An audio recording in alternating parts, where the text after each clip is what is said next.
நமது அருகாமையில் இருக்கக்கூடிய மாங்காடு பள்ளி ஜாமியா பள்ளியினுடைய இமாம் ஹஜரத் எஸ் ஷாவுல் ஹமீத் ஹஜரத் அவர்களை நம்முடைய ஆண்டு விழாவிற்கு வருக வருக அஹ்லன் வஸஹலன் மர்ஹபா என்ற வரவேற்பதோடு நமது மதரசாவின் நிறுவனர் சாதிக் ஹஜரத் அவர்கள் பொன்னாடையை போற்றி கௌரவிப்பார்கள். நாரே தக்பீர், நாரே தக்பீர், நாரே தக்பீர்.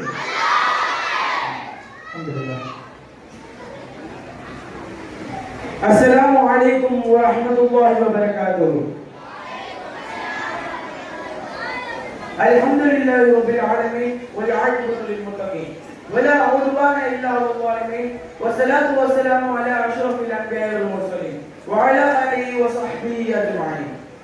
ஸலாத் என்னும் கருணையும் சலாம் என்னும் சாந்தியும் இருளர் நாயகம் ஸல்லல்லாஹு அலைஹி வஸல்லம் அவர்களின் மீதும் அவர்களை அப்படியே பின்பற்றிய சத்திய சஹாபாக்கள், தாபீன்கள், தபா தாபீன்கள், அவுலியாக்கள், நாதாக்கள், ஷுஹதாக்கள் ஆக அமர்ந்திருக்கும் அனைவர்களின் மீதும் எங்கள் நிலவரமாக என்று துஆ செய்தவனாக எங்கள் சிற்றுரையை ஆரம்பம் செய்கிறேன்.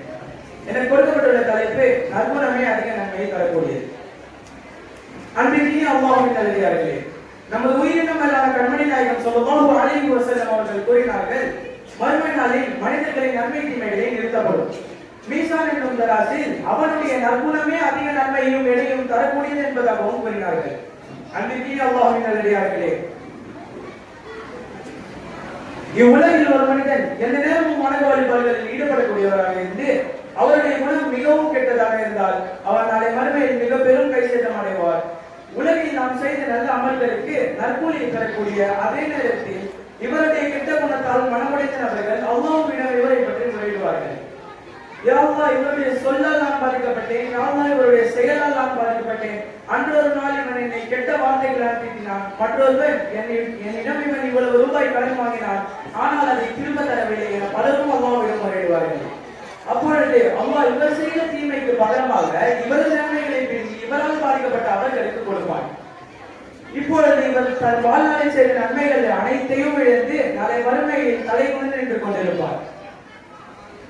இவ்வுலகில் நாம் வாழ்கின்ற பொழுது பிற மனம் நோகாத வகையில் வாழ வேண்டும்.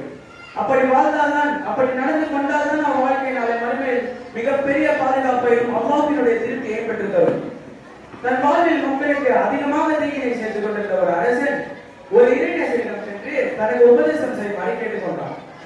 அப்பொழுது அந்த இறைநேசர் கூறினார், நீ இரவில் தூங்குவதை போல பகலிலும் தூங்கிவிட்டால் மக்கள் நிம்மதியாக இருப்பார்கள் என்று கூறினார்கள். அதாவது இவருடைய கெட்ட நடத்தையும் இவர் செய்யும் அநீதத்தையும் ஜாடையாக சுட்டிக்காட்டினார்கள். அன்பிற்கினிய அல்லாஹ்வின் நல்லடியார்களே, நல்ல மனிதர்கள் ஒரு பூந்தோட்டத்தை போன்றவர்கள். அவர்களிடம் சென்றாலும் அமர்ந்தாலும் மனம் சுகம் பெறும். ஆனால் கெட்ட மனிதர்களின் அடையாளம் அவர்களை கண்டு பிற மக்கள் அஞ்சி விலகி செல்வார்கள். எனவே நாம் பிறரிடம் பழகும் பொழுது கொடுக்கல் வாங்கலாக இருந்தாலும் சரி, பிற விஷயங்களாக இருந்தாலும் சரி, குடும்பத்திலும் சரி, சமுதாயத்தின் மத்தியிலும் சரி, நாம் எங்கும் எப்பொழுதும் நற்குணங்களை கையாள வேண்டும். கோபம், பொறாமை, பெருமை போன்ற கெட்ட குணங்களோடு ஒரு மனிதன் எப்பொழுது வாழ துவங்குகின்றானோ அப்பொழுது அம்மனிதன் இம்மையில் மட்டுமல்ல நாளை மறுமையிலும் அனைத்து நன்மைகளிலும் இழந்து விடுவான் என்பதில் எல்லளவும் சந்தேகம் இல்லை. எனவே நல்வர்களோடும் நல்லவர்களோடும் வாழக்கூடிய பாக்கியத்தை அல்லாஹ் நமக்கும் நமது குடும்பத்தினருக்கும் நமது சந்ததியினருக்கும் மேலும் உலகில் உள்ள முஸ்லிமான மக்கள் அனைவருக்கும் தந்தல் புரிவானாக. ஆமீன். வாஹிர் தஅவானா அல்ஹம்துலில்லாஹி ரப்பில் ஆலமீன். அஸ்ஸலாமு அலைக்கும் வ ரஹ்மத்துல்லாஹி வ பரகாத்துஹு.